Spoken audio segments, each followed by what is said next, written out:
सो hi everyone, मैं हूं आप सभी का शोभित भैया। आज मैं आपको बताऊंगा कि अपनी क्लास 10th को स्टार्ट कैसे करें। अगर आप जुलाई से भी स्टार्ट करते हैं तब भी आप 95 प्लस लाएंगे नंबर। So how to start class 10th। सबसे पहले आपको 5 मिस्टेक सुधारनी होगी। अगर आपने वो 5 मिस्टेक्स अपनी सुधार ली तो आपको 95 लाने से कोई नहीं रोक सकता। तो पहली क्या है? पहली है study smart not hard. Study smart करनी है, ना कि भैया हार्ड। अगर आप दिन के 8 घंटे भी पढ़ते हैं तो भी कोई फ़ायदा नहीं है अगर आप उसको अपने ध्यान से नहीं पढ़ते। अगर आपने 8 घंटे पढ़ा और वही चीज़ आपने ध्यान से 3 घंटे पढ़ दी तो उसके बराबर हो जाती है। जैसे मैं आपको इसका एक एग्जांपल देता हूँ। एग्जांपल क्या है? एग्जाम्पल, एक स्टूडेंट का नाम है राम और दूसरे स्टूडेंट का नाम है श्याम। राम क्या करता था? डेली 8 घंटे पढ़ता था और सेम स्कूल में जाता था, और राम का जो रिजल्ट आया वो कितना था? 60% था। और एक स्टूडेंट था श्याम। श्याम 3 से 4 घंटे ही पढ़ता था डेली और सेम स्कूल में जाता था, और उसका जो रिजल्ट आया लास्ट में उसके 95% आए।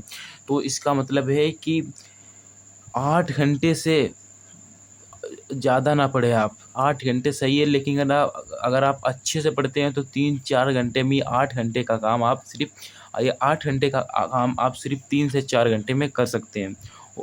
और जो रिजल्ट है देखो काफ़ी फ़र्क है। सो ये study smart not hard. So study आपको स्मार्ट करनी है जब आपका मन करे। आपका तभी आप पढ़े जब आपका मन करे। और दूसरा क्या है? 80-20 रूल को फॉलो करना सीखो। 80-20 रूल क्या होता है भैया?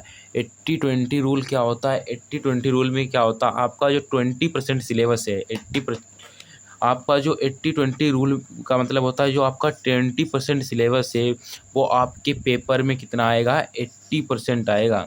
20% आपकी बुक्स में ऐसा होता है सिलेबस जो आपके एग्ज़ाम में कितना? 80% आता है। ये इम्पॉर्टेंट है। और जैसे कुछ न्यूमेरिकल होते हैं फिजिक्स के, सो वो आपको 6-6 नंबर में आते हैं। सो बड़े क्वेश्चंस पर ध्यान दो।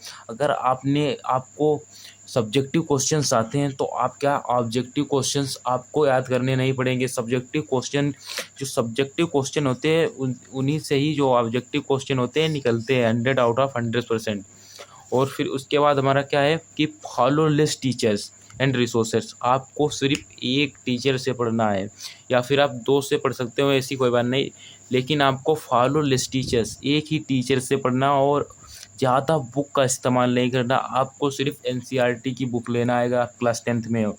एनसीईआरटी की बुक और कंपिटेंसी बेस्ड क्वेश्चन भी आते हैं। सो कंपिटेंसी बेस्ड क्वेश्चन मैं आपको इसी चैनल पर करा दूंगा अगर अच्छे कमेंट आते हैं।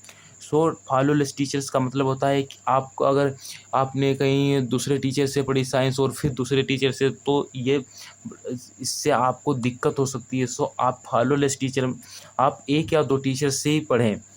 और उसके बाद क्या है, अपनी कैलकुलेशन मिस्टेक्स को सुधारो। अगर गणित का कोई सवाल आ गया, अब आप उसी सवाल में अटके रहोगे, तो अपनी कैलकुलेशन मिस्टेक को आपको स्ट्रॉन्ग करना होगा। कैलकुलेशन मिस्टेक को बिल्कुल स्ट्रॉन्ग करो। इससे आप क्या, अगर आपकी कैलकुलेशन मिस्टेक्स स्ट्रॉन्ग होगी तो आप किसी भी क्वेश्चन का हल एकदम जल्दी फास्ट निकालोगे। जैसे आ गया 27 × 673, अगर आपकी कैलकुलेशन फास्ट होगी तो ये आपको, इसके लिए मैं वैदिक ट्रिक बताऊंगा। वैदिक ट्रिक के ऊपर अगला जो वीडियो आएगा मैथ से रिलेटेड, वो वैदिक ट्रिक पर ही आएगा। जल्दी वीडियो आ जाएगा वैदिक ट्रिक पर, कि मैथ की 4 ऐसी वैदिक ट्रिक मैं बताऊंगा जिससे आपके एग्जाम में आप मैथ को क्वेश्चन इसको देखते ही इसको हल कर दोगे। सो ये आपकी मिस्टेक्स हैं, इनको सुधारिएगा। अगर आपको हेल्प हो तो अपने एक दोस्त के पास ज़रूर शेयर करिएगा। और जिसको लेक्चर है मैथ फिजिक्स केमिस्ट्री के, वो जल्दी आएगी, और वैदिक ट्रिक भी जल्दी आएगी। सो अगर वीडियो अच्छा लगा हो तो अपने एक दोस्त के पास ज़रूर शेयर करिएगा।